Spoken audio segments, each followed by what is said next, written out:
Is this the most beautiful beach in the world? Well, there are probably as many different opinions on that topic as there are beaches. But there's no denying that Florida's Grayton Beach State Park is consistently voted one of the world's most beautiful and pristine beaches.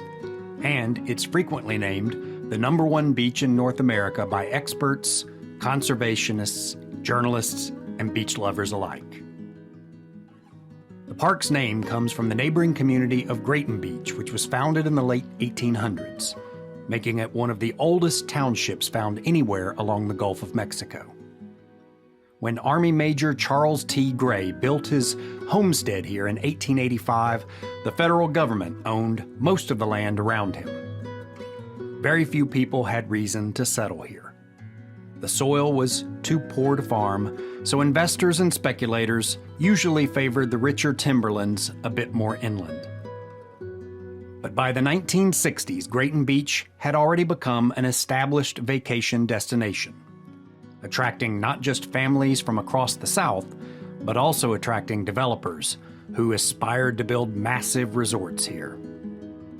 Locals were determined to prevent Grayton Beach from becoming just another sandy beach stacked with rows of condo towers. It took relentless efforts by locals to prevent that from happening, including one woman literally lying down in front of bulldozers to prevent the imminent destruction of these precious landscapes. Their efforts eventually convinced the state of Florida to use its land to create Grayton Beach State Recreation Area, which completely engulfed the community of Grayton Beach to the north, east, and west, with state-protected forest and park. Grayton Beach State Park officially opened in 1968. Today, Grayton Beach State Park is a 2,000-acre national treasure that offers camping, hiking, paddleboarding, kayaking, biking trails through sand dunes and pine flatwoods, and of course, the beach. The things that make Grayton Beach State Park unique is that we have a mile of pristine sand. It's one of the few places that you also have a mile of nature trail that traverses 3 ecosystems. It goes through the sand dunes and scrub, into the salt marsh, and through the pine flatwoods. It also encompasses Scenic Highway 30A's signature vista, Western Lake. Western Lake is a 100-acre coastal dune lake and a central feature of Grayton Beach State Park. Her generally tranquil waters are ideal for fishing, kayaking, and paddling. Grayton Beach State Park is BYOB, that is, bring your own board. Or if you accidentally left yours back home, you can rent a canoe, kayak, or paddleboard from the ranger station here. There's a 9-mile round-trip trail that meanders through the forest and around Western Lake, as well as an easy 1-mile trail that goes through the dune ecosystem along the salt marsh and through the pine flatwoods. You can find a hobbit hole here, as some locals like to call it, right along this trail with a special place for reflection.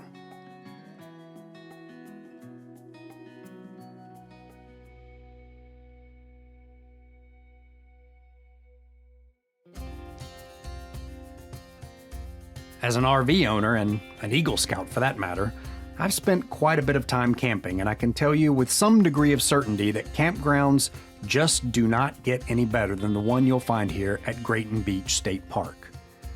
There are about 60 campsites, most with electric and water hookups, and some that sit right on the lake.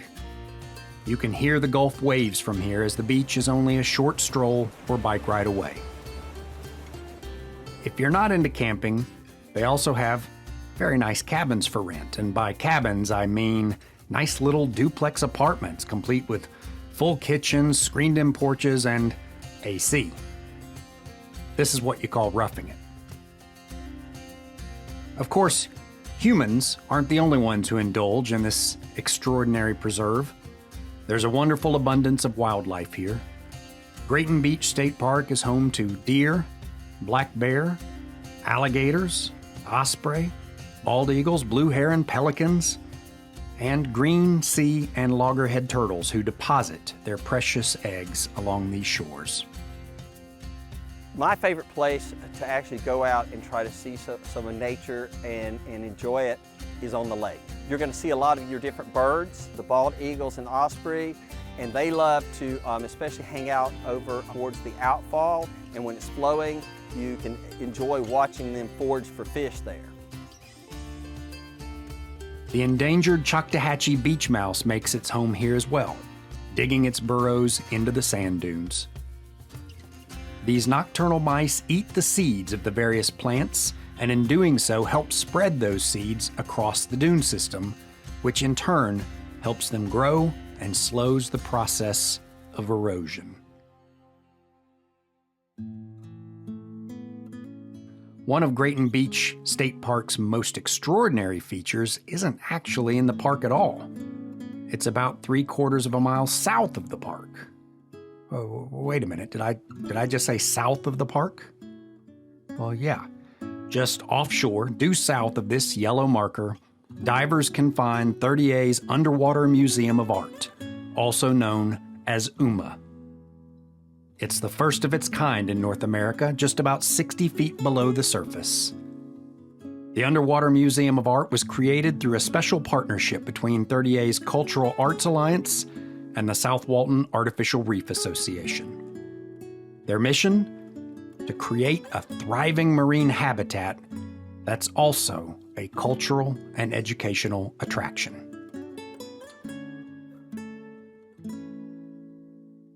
If I could describe Grayton Beach State Park in 2 words, it would be Old Florida.